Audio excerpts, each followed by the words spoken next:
right, good afternoon, everyone, and welcome to today's ATI seminar series. I'll just start with a land acknowledgement. So we acknowledge that the University of Alberta is located on Treaty 6 territory and respects the histories, languages, and cultures of First Nation, Métis, Inuit, and First Peoples of Canada, whose presence continues to enrich our vibrant community.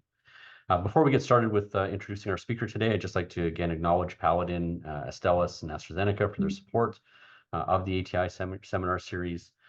Remind everyone attending, please, if you can find some time to evaluate the session by filling in the evaluation form at the end of the session. That would be greatly appreciated. It's posted live in the chat if you want to link to it right now.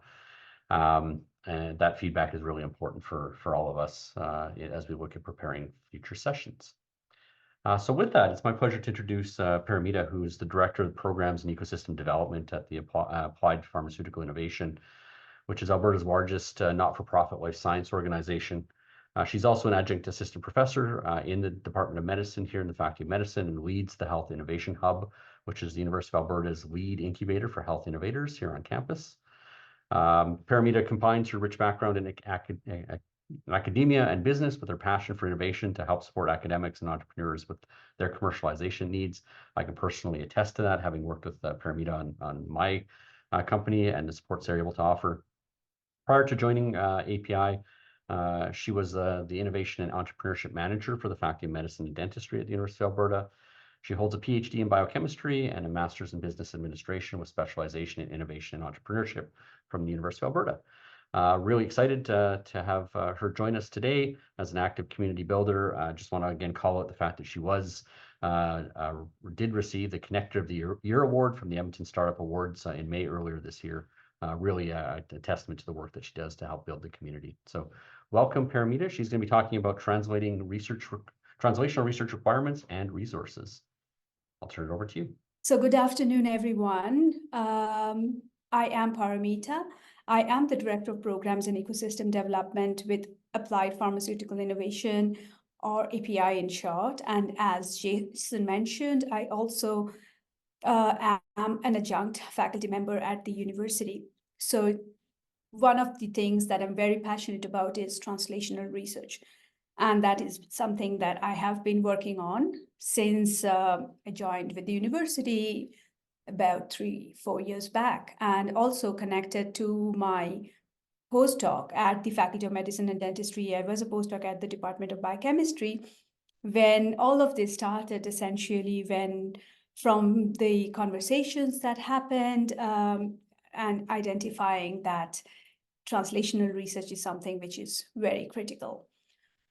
So moving on, I do have to declare a conflict of interest, and I do not have any conflict. So I'm not going to discuss any off-label use of any drugs or any devices in my presentation today. We do have a quick short agenda where we will be talking about just introducing what translational research is to those who do not know about it, and talking about the requirements and what are the resources. I will dive into the Health Innovation Hub at the University of Alberta and how does API connect into this whole mix. So what is translational research? Well, anything which is an academic research, which has got a commercial application, is translational. And members of the Alberta Transplant Institute are doing a lot of translational research. So it is where you do basic research, but then you are putting on a commercial spin to it, because it seeks to produce more meaningful, applicable results that directly benefit humans. So when you're thinking about something which is, how does this maybe modify and change into a better way of doing things, a better product, a better healthcare system? So the goal is always to translate or to move basic research or basic science more quickly and efficiently into practice so that we are able to find different resources and solutions to make it better for humans.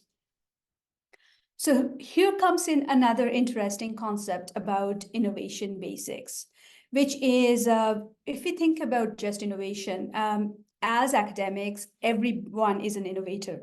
because that's the fundamental core principle of being an innovator, is that we are developing something new. Or when we are doing work in the lab, we are identifying a new way of doing things.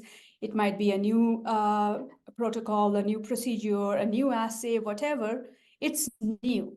So innovation is in the heart of any academic research we do.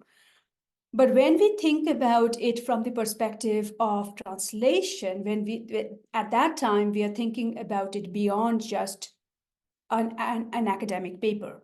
Because when we are writing a publication, as we all know, publications need us to be telling something new, a new way of doing things.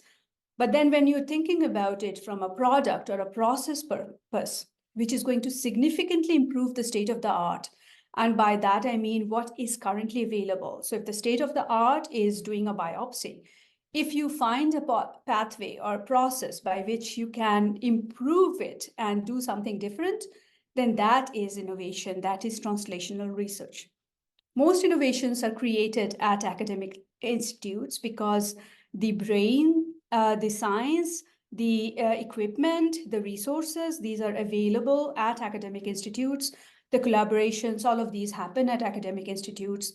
And then at these institutes, such as the University of Alberta and such as the Transplant Institute, where I'm speaking today, there's all these innovations happening, but then there's a way in which this innovation has to be protected.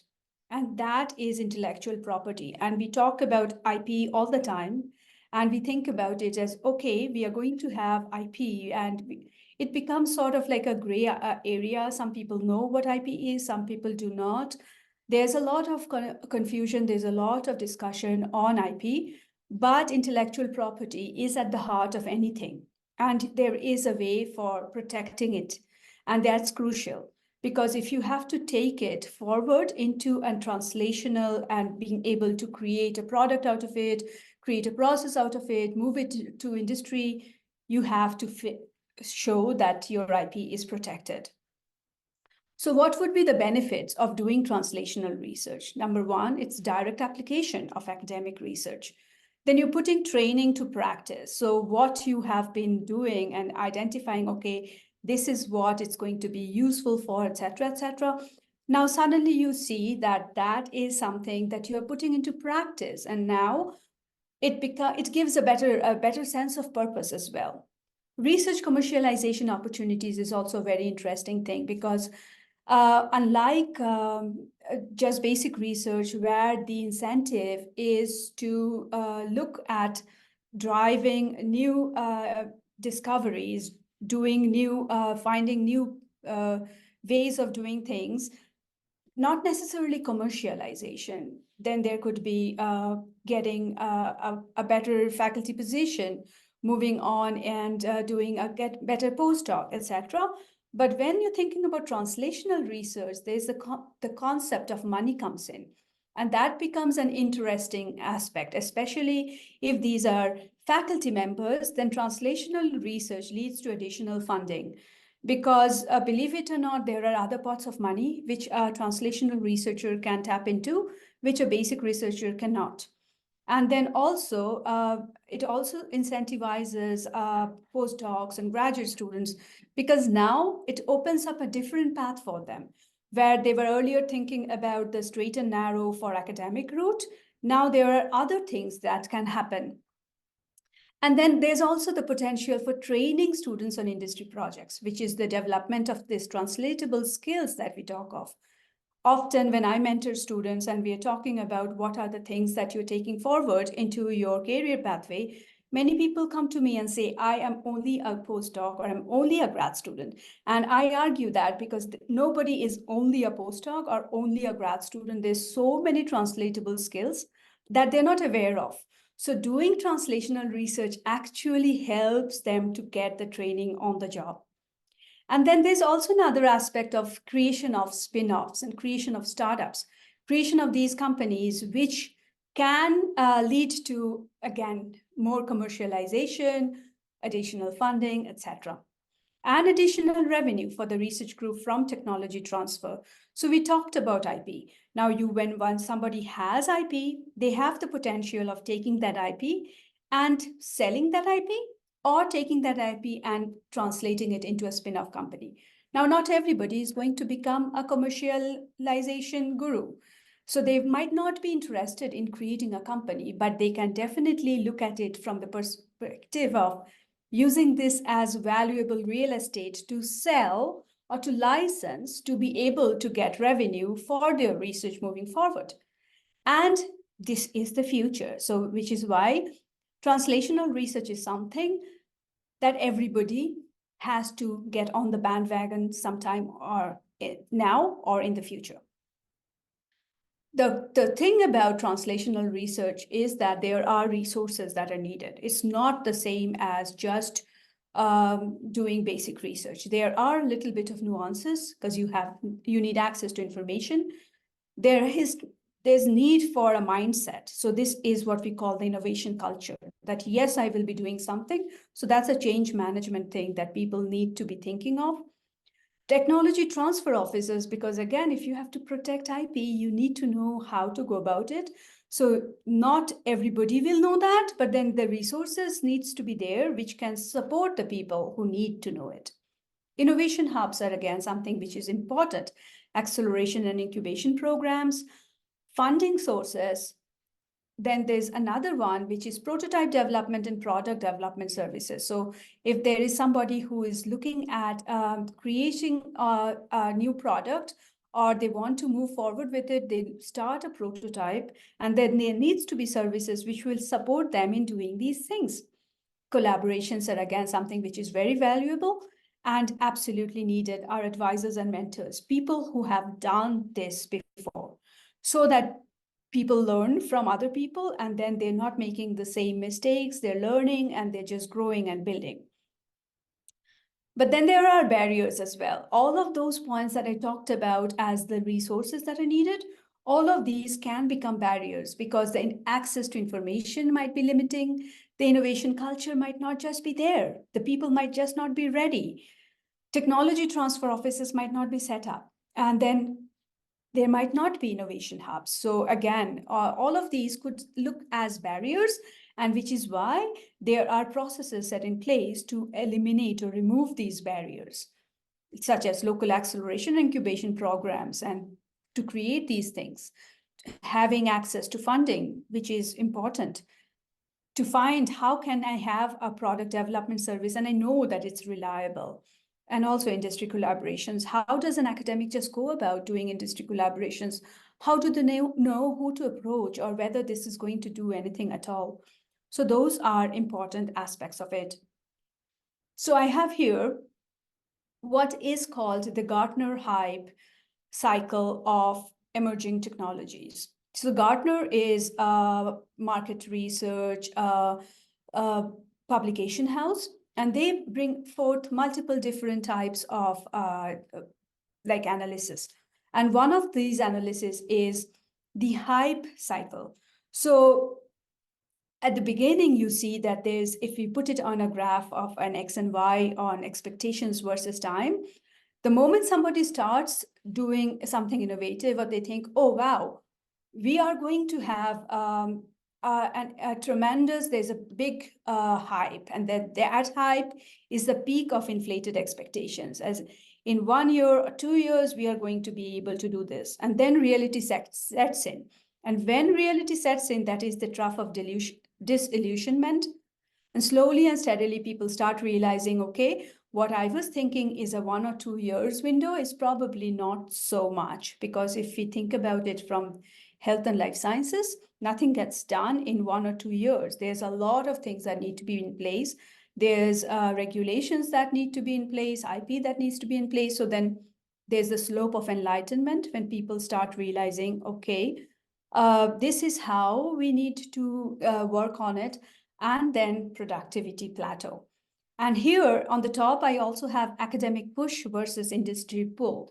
So academia pushes, and then they think, okay, this innovative product is happening, but then the industry is going to decide, whether this process or whether this product is needed or not, which is the pull from industry, which connects to the push from academia to lead to a final product. And this is what happens over time.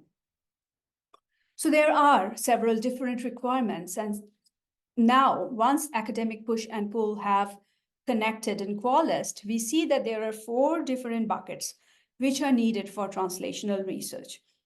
What is it? Product market fit, product development, regulatory compliance, and business readiness. And each individual bucket has got different things in it. So for instance, I'm just going to put a couple of pointers in here because I can always come back to it at the end for if there are any questions around this. Market research is something very important. As I talked about, the product market fit is very important. Academia push is creating the product. Industry pull is identifying the market. So having the product market fit is very important. And market research is extremely important because that is going to determine whether it is even worthwhile to do this, or maybe what I was thinking is my market is not my market, something else is, and then I just do what is called a pivot. So I change my mindset and then I am looking at something different. So that is also connected to regulatory compliance because it needs approvals from the research ethics boards, regulatory bodies, and there has to be regular communication. So somebody who wants to create a medical device or a diagnostics test, they are not working in a vacuum. They need to get approval from Health Canada or FDA because if they want to sell it, because remember what we talked about, it is changing the state of the art. If you have to work on that, then you have to know what is currently happening and you have to communicate to the regulatory body so that they can tell you this is what you need to do in order to make this happen. I will move on from this to talk about now the resources which are available. And so we talked about IP and protecting the IP. So this is a slide that I pulled from the Vice President Research and Innovations Office at the University of Alberta. There has been restructuring which has happened at the VPRIs, and there is one body, which is the Associate Vice President's Office for Partnerships, Innovation, and Knowledge Mobilization, which has under it officers who are supporting technology transfer, officers who are supporting industry liaisons, and officers for intellectual property. And there are also other bodies who are primarily connected with research, but the innovation AVP portfolio, Dr. Darren Fast is the AVP at the University of Alberta. I have worked very closely with Darren, and this portfolio is very much connected to translational research and supports which are needed, and creating those supports so that the barriers are decreased. Other resources which are available includes things such as the Elko Engineering Garage. Then there's the Shack, NanoFab, and now Isaac. So NanoFab, Isaac, and the Engineering Garage has merged together into what is called the Create Center. There is also something which I haven't here in the slide, the ICE Incubator, which is from the university and it's from the engineering department. So what they do is these are different bodies which can help with prototype development, with product development, with access to resources such as GPUs, CPUs, because there's a lot of research which is happening also in medical and leveraging AI. So another one which is spun out from the university as a not-for-profit is AMI, the Alberta Machine Intelligence Institute. And that's also, it's not necessarily a resource at the university, so I did not put it in here, but it's very much closely connected with the university. NACTRAC, or the Northern Alberta Clinical Trials and Research Center, is now undergoing a process of connecting into the clinical trials office at the university as well. ST Innovations is something which is, again, the business arm of what is known as the SMART network. So if there is somebody who is looking at prototype development, again, ST Innovations can help with that. eHub is there at the School of Business, and the eHub is the entrepreneur hub, primarily for student entrepreneurs who might be looking at understanding what is the business model and things like that. So there's a lot of collaborations, connections, and things that happens at the eHub. So I would like to now move on to talk about the funding pathway, because I mentioned at the beginning that funding was also a critical component of a translational research, and there are pockets of money which a basic researcher cannot get. So if we look at it from, again, an XY curve, and this is, there's something in here which is called Valley of Death. Basically, what this means is there are some grants which are available, funding available, especially at the beginning, which are called developmental grants, to do applied research. But then when starts coming the time for getting additional money to be able to put it forward for continuing on with translational research, that is when a lot of times people start thinking, where does this money come from? And then they start thinking about, okay, maybe it becomes a struggle, and then it becomes, which do you focus on? As an academic, do you focus on a company, creation of a company, identifying money for that? Or do you focus on research, which is what an academic loves to do, and which is why they're in academia in the first place? So the Valley of Death section is more connected to when you have translational research and the prototype and some of the things have been created, and now you want to move this forward from what we call the ideation stage into the conceptualizing stage, or moving it forward into prototyping, and moving it forward into now creation of a company. That's where all those other funding buckets will come to. Because we are talking primarily about translational research, which is in that first stage, I am going to be talking primarily of funding which we can get for translational research. And here I have pulled the money buckets into 4 different sections. Tri-Council funding, which everybody knows about, the NSERC, the CIHR, and the SHRC. These are the 3 Tri-Council funding which comes from Canadian researchers. Then there's other things such as foundations and research institutes funding. And there is a component in there, a large amount of these funding, which is foundations get funding also from like philanthropic dollars. They are the University Hospital Foundation. There's a lot of fundraising that happens. And then the Victory is another one. They are going to fund research projects. Now, there is some modifications and some changes happening wherein some of these pots of money could also be leveraged for translational research, or it is going to be funded for a research project which has got a translational component associated with it. So they are, again, a pool of money which can come from philanthropic dollars, does not depend upon Tri-Council funding.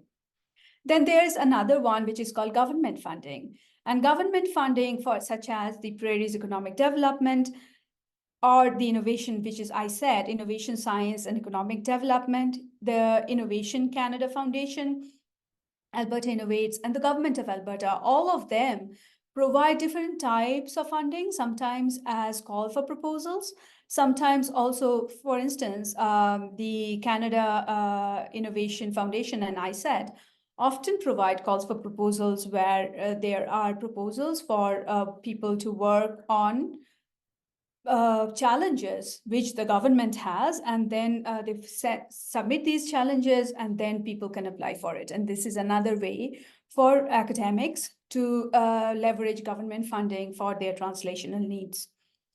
And the 4th one that is also very critical is wage subsidy programs, such as there's the Student Work Placement Program from BioTalent Canada.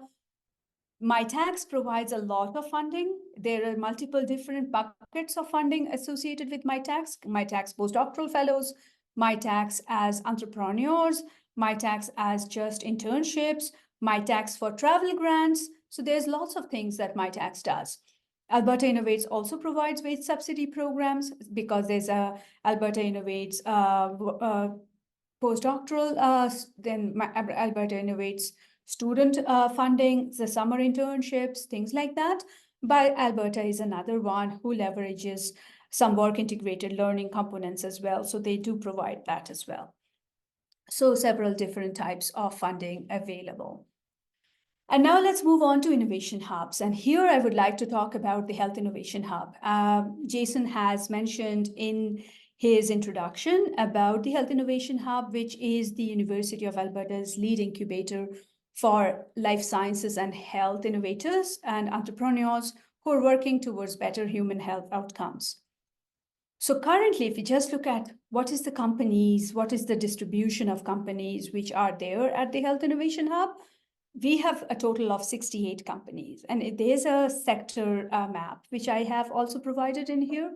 You can see that there's a large component, which are medical devices, diagnostics, and followed very closely by digital health companies, companies who are creating something which is a software, which is for going to make changes in a process, changes in a way in which things are done, challenging state of the art. There are also pharmaceuticals, biotechnologies, and wellness, and pooled together with a few service providers in our current company base. And if we look at the University of Alberta representation, then you will see that Faculty of Medicine and Dentistry is quite large, but so do we have Faculty of Engineering, Rehab Medicine, Faculty of Science, Faculty of Pharmacy. So it's across the university. There are many researchers at the university. So the 68 companies are not all of them affiliated directly with the university, but the major chunk of them are. So the Health Innovation Hub supports spin-offs and startups from the University of Alberta, but it also supports others who are not associated with the university, but who want to work with university researchers such as yourselves. So what does the program offer? The program offers a community of innovation enthusiasts. So this is very important because when we were talking about the barriers, one of the things was the feeling of I am alone in this. And the Health Innovation Hub removes that barrier because it provides a community, and there's multiple different ways in which it does that. So if there is somebody who needs an introduction or to somebody such as maybe an Alberta Innovates to see, I want to apply for this grant, am I even eligible? So an academic might be thinking twice about sending out that email. If that email comes from somebody with a warm introduction, it just makes the process much easier. Connections to industry and industry advisors, coaches, investors, that's again another important aspect of what we do. Workshops and educational programs, informational programs, that's very critical because it is looking at entrepreneurial knowledge for life sciences companies. And I do a large number of what I'm doing today, for instance, which is information sharing, essentially helping people to just reach that activation energy for them to be able to do the translational research that they have been thinking of. Then there's panels, there's networking events, there's ways in which you connect, you learn, you grow. As at the same time, the Health Innovation Hub also offers access to a fully equipped shared office and wet lab space. It is located in Enterprise Square on the 4th floor. Enterprise Square, for those of you who might not know, is the university's downtown campus, so which is located just across the river. It's connected via our transit. So, and it has got 24/7 security. It's available, open all the time. So anybody can come in and work even during the weekends if they want to. There's shared equipments, there's meeting rooms. There's also information sharing. So there's newsletters which go out every single week. There's emails, there's social media, there's access to API services. And this is also very critical because API, as Jason was talking about, I'll go into it in a short while, provides many of the services which are connected to commercialization. So the Health Innovation Hub just helps us support like a pathway to connect to those services. My colleague Mohammed is going to share a one-pager for the Health Innovation Hub. So that's available to you. You can download it as a PDF and use it if you need it for future reference. So let's just talk about a couple of programs, because I mentioned some programming that the Health Innovation Hub does. For instance, the Life Sciences Venture Coaching was an inaugural pilot which was launched this year, just completed last week in December. So it was over 6 months when 10 companies were working closely with 6 coaches. These coaches are industry experts. They have over 150 years of collective experience, and they were providing one-to-one connections and basically taking them forward on. There were companies which were at the ideation stages, and they were talking to the coaches because, as I talked about, one of the barriers is connection to advisors and mentors, people who have done it before. So these people, these coaches, are people who have done it before, and they were challenging the ideas, asking them, have you thought about this? Have you thought about that? The academic push, the industry pull. And that was the way in which we were bringing them together.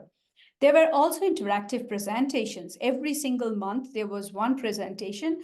And I talked about that wheel of 4 things: product market fit, a business readiness, regulatory compliance, and product development. Every single month, we had a presentation, which was workshop style on this. There were health company case studies. We talked about translational research ideas and what to look for. We brought companies who were doing product development, such as ST Innovations, presented as well. Then we also had other product development companies who were talking about what have they done and how do they support. So there were also opportunities for people to practice pitching. And this is a very important thing. We love to do presentations. Pitching is almost like a presentation, but it's like a 3-minute thesis or a 5-minute thesis, where you have to combine all of the work that you have done, and you have to be able to talk about it and make it something which people will be interested in. And that's what we did.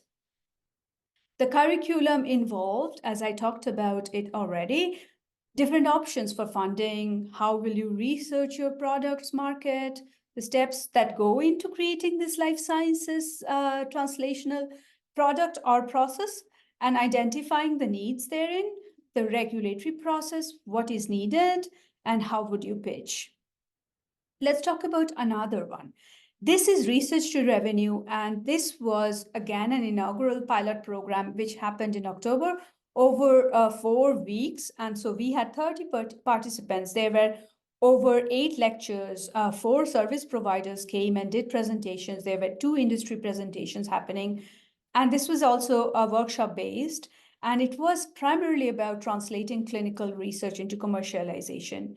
And the audience were academics, students, early stage entrepreneurs, people who have that idea and who are thinking about, I want to go forward with this idea. How do I go about it? What are the next steps? What are the resources? Things like that. And then there were also opportunities to network. Several of the other educational panels and workshops that we have done over the last year, this is just the last year, are clinical trial supports in Alberta. How do you know who your investors are? How do you transition from academia to industry? Generative AI, that's a very important one. And we had Ross Mitchell come and talk to us about the perils and promises of generative AI. Then we also talked about translational health research. And this is, again, very much connected, right, to what we are talking about today. And then breaking into Silicon Valley. I don't have the valley in there for whatever reason, typo. And here's a cool visual of what we do in some of our primary opportunities, which is called the Health Innovators Meetup.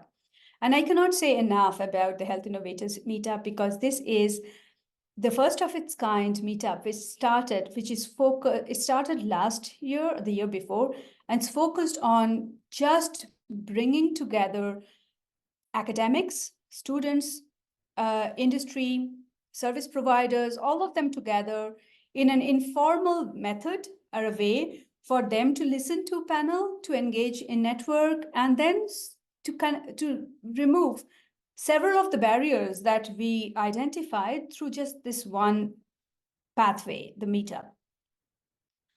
One of the things, and then there have been many meetups every single month it happens. And during Life Sciences Week, which was in September of this year, we had a forum on specific for highlighting advanced education and how that is nurturing the future biotech leaders. We also talked about experiential learning opportunities. How can we empower students to become the catalyst for positive change?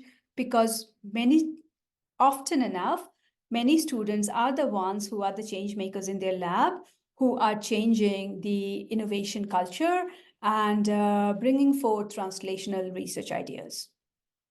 We have also launched several courses, such as the Biotalent Canada courses. All of these are available to University of Alberta students free of cost, actually.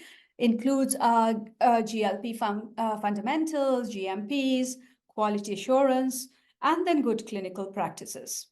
We also have launched another set of courses, which are called the CASTLE's Online Academy. And CASTLE is the Canadian Alliance for Skills and Training in Life Sciences.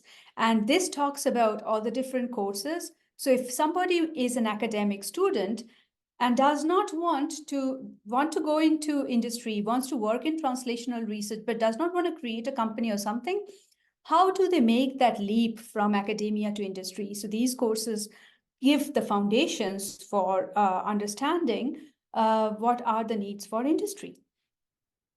So Jason had mentioned about awards that the Health Innovation Hub has won, and I'm just going to highlight 3 awards. All of these were in the Edmonton Startup Awards in May this year. The Health Innovators Meetup, that one I talked about, that won the Community Initiative of the Year award. A company which is a translational research came from the Faculty of Medicine and Dentistry, won the Pivot of the Year award for they modified their, this company's name is True Angle and the CEO is Jana Rieger. So they won the Pivot of the Year award, and the Connector of the Year award was won by me. Moving on to, I mentioned a connection with API.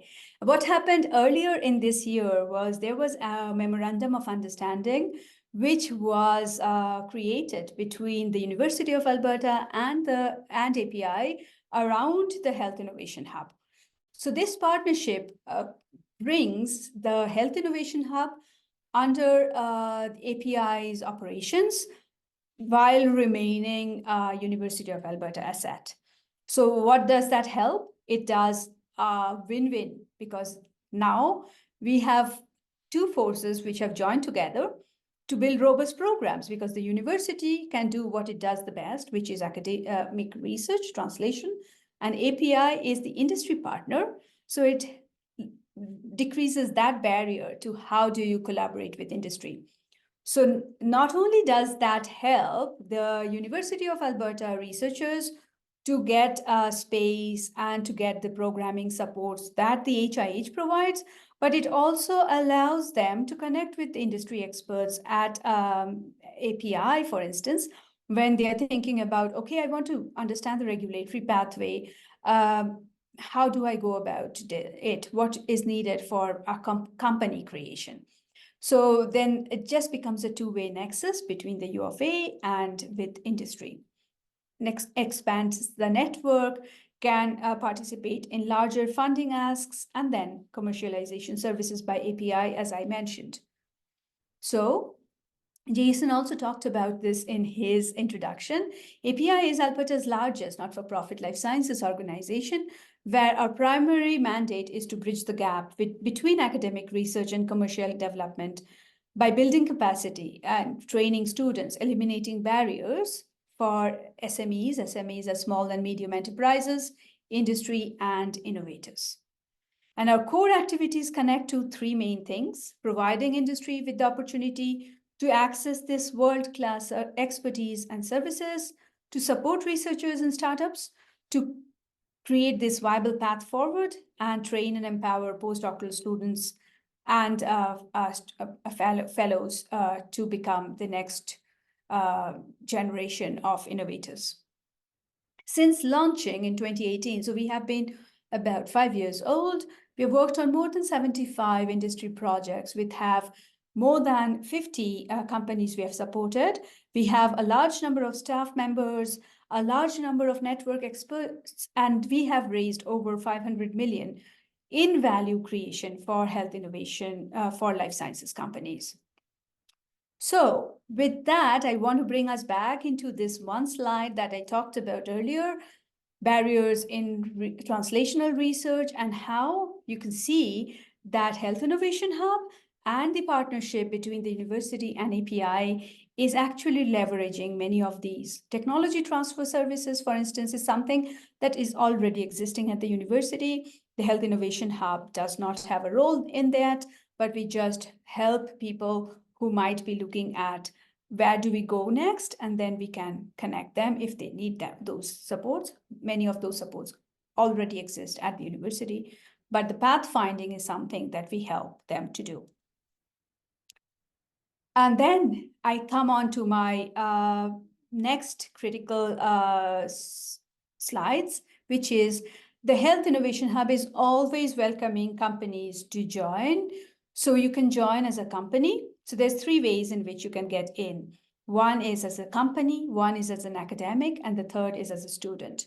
So if you already have created a company, then my slides are becoming a little, yes. If you have already created a company, then there's a couple of requirements. And what you would be getting is just sign up this form that we have. You can access the form through this QR code, and then you can get connected to all the things. There is a process for entering because we want to make sure that it follows the mandate of what the Health Innovation Hub is all about. And then an academic can also join. We are in the process of creating a sign-up sheet or a form for people, which is not, so I do not have a QR code or anything to share at this point in time. However, if you are interested, please reach out either to myself or to Saida or anybody else at the Alberta Transplant Institute, and they can connect you to the Health Innovation Hub.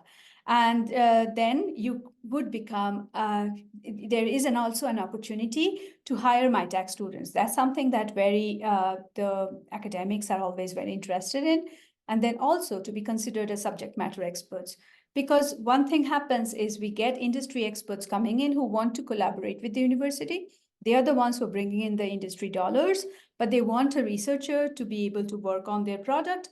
And as a member of Health Innovation Hub's expert advisors, it is a possibility for these industry partners to connect and get your services.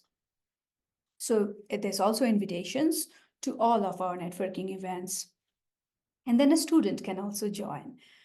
The requirements is that they could be an undergraduate, a graduate, whoever has got an area of expertise in life sciences, and then they can hear about internships, job opportunities, things like that. We also have all of the courses available, and there's a lot more which is coming in 2024.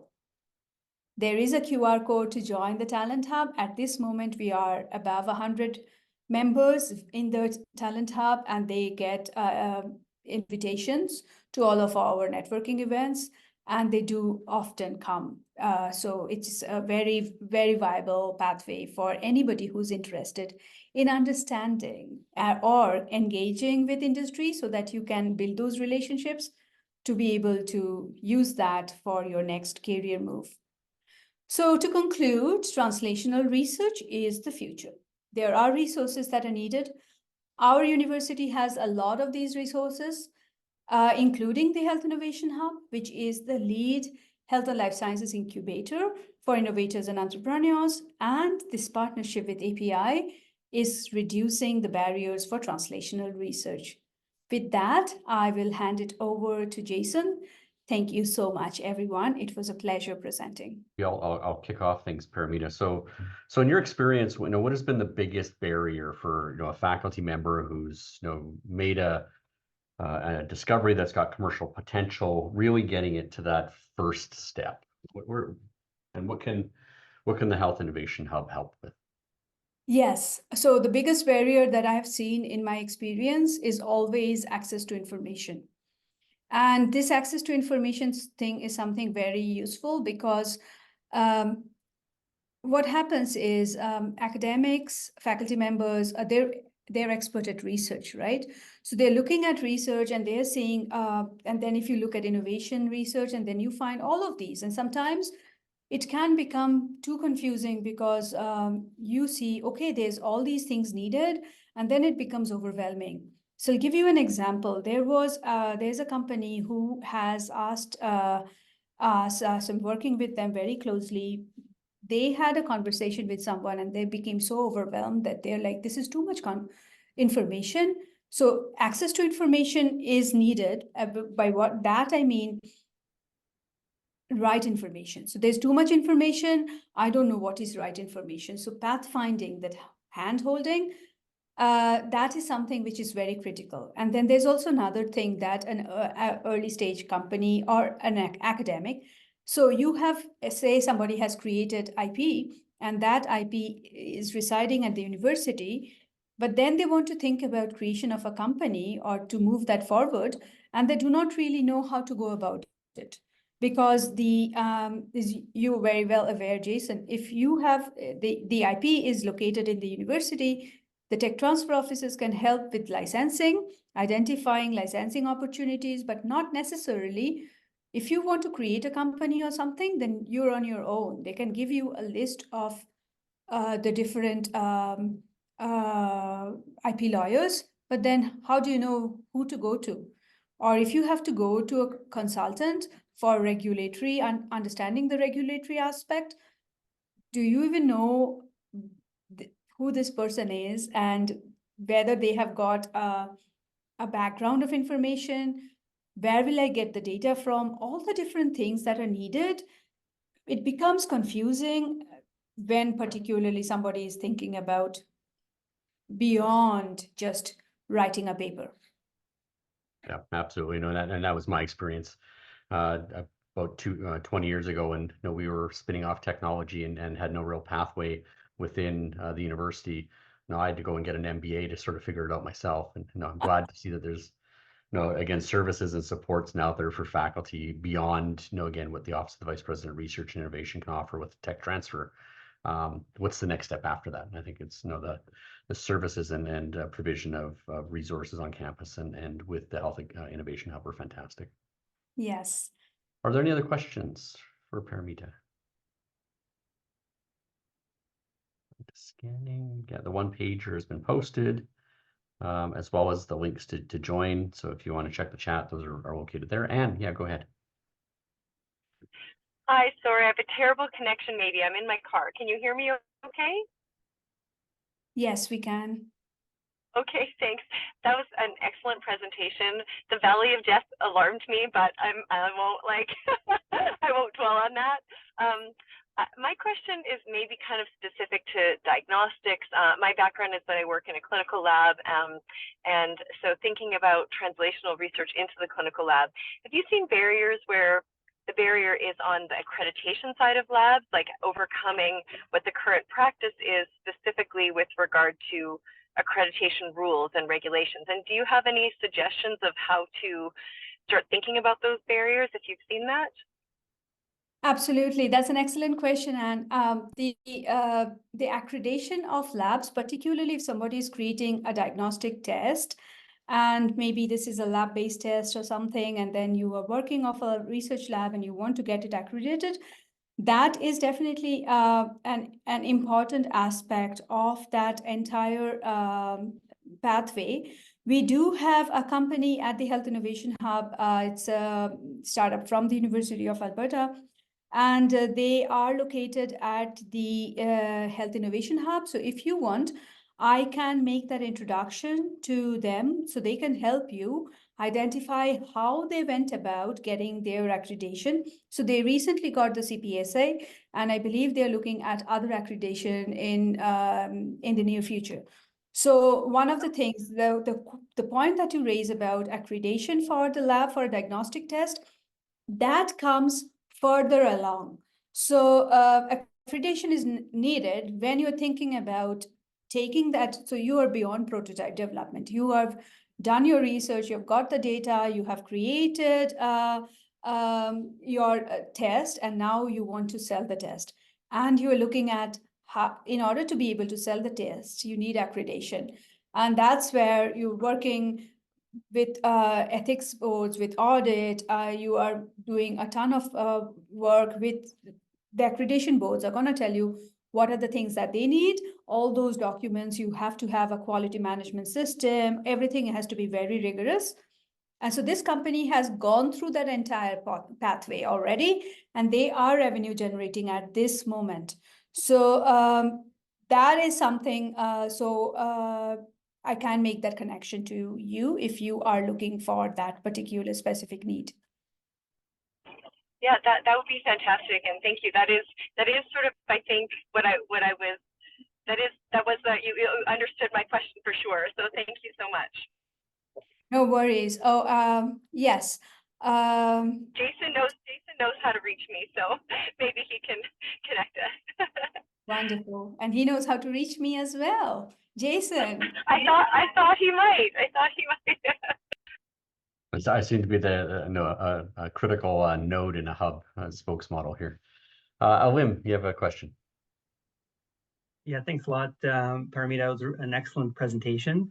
And, I'm a respirologist at the University Hospital, and I find that, in conversation with a lot of people in a similar position to me who are primarily clinical, is that bandwidth is the main issue, right? And being able to have the time to actually even sort of consider going down the pathway of innovation and commercialization. And so I'm sure for that stream that you said of, academics, do you find that it's usually the academics who are actually getting involved in that, or have they dedicated someone or developed a relationship with somebody else to sort of take on that component of growing out sort of a business or a startup? And what's your experience in terms of how you see that usually works with the relationship with an academic?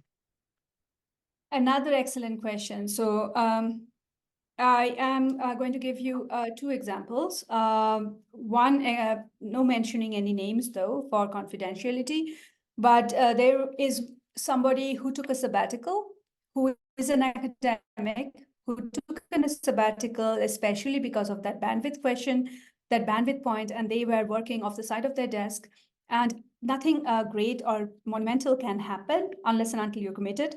So they've figured that maybe they're going to take a sabbatical and push it forward a little bit and then come back to their day job. So that was a path that they took. And another company that I'm going to talk about, they had a postdoc. So this academic had a postdoc, and they came together in creating a company. Now, I talked about MyTax. So MyTax has got what is called the Accelerate Entrepreneur, which allows you to hire a postdoc. So the postdoc salary is paid by MyTax, but the MyTax postdoc is now working for the company.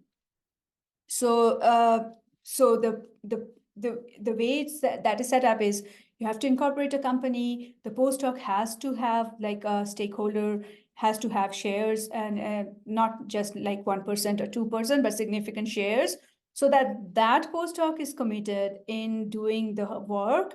And now they are doing the research, but that research is not related to just, the idea for the research is not to write a paper, but to file a patent, so that that can lead to translational research, and then company is created, and then you're creating new IP in the company, and everything moves forward in that way. So that was another pathway that another company took. So there are both these pathways. I will not going to advocate for this or that, because everybody's priorities are different. And but these are, I find that bandwidth is something which is very critical, of course, as you mentioned. So finding the best resource and the best pathway for you might be the way forward. That's great. Thank you. All right. So thanks, Paramita, for sharing your knowledge and introducing us to all the tools and resources that we have available here at the U of A and at the Health Innovation Hub. I'll just end by saying that this is the last seminar for 2023. So we will be back with an amazing lineup of speakers in 2024. Our first speaker will be of 2024 will be Dr. Kieran Kush on January 10th. He'll be coming to talk about clinical applications of cell-free DNA testing after transplantation. Please check the website. The notices will go out in your email, but please check the website for upcoming seminar sessions. And if you have missed any, you can catch them on YouTube. So thanks, everyone. Have a great holiday, and we will see you in the new year.